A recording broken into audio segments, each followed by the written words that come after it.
And from here, that middle finger should still be there, of course. And from here, we're gonna roll strings 4, 3, 2, 1, and pull it off. Pull off 2, 1, 0 like this. Then play strings 2, 3, open. Okay, so we have this. It's a really quick roll because these are like triplet, 16th notes. And then play the thumb here, pluck that thumb, that low 6th string, and hammer it on with index finger there. Okay, from here we're gonna play open 4th string, play the open 3rd string, hammer on the middle finger to 2. So we have this.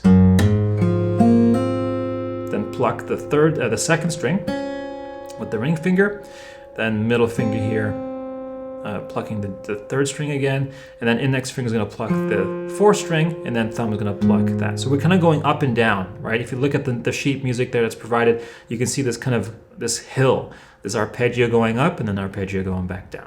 Okay, this is how this part sounds, bar 10.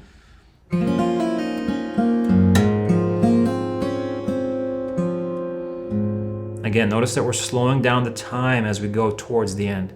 But again, use this to just interpret it how you want to play it, because you might want to kind of speed up even more in the beginning,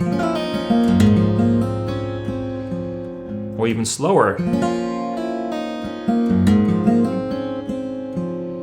Okay, there's no right or wrong way here. It just comes down to how you're feeling it at this time and place that you're playing this piece at, right?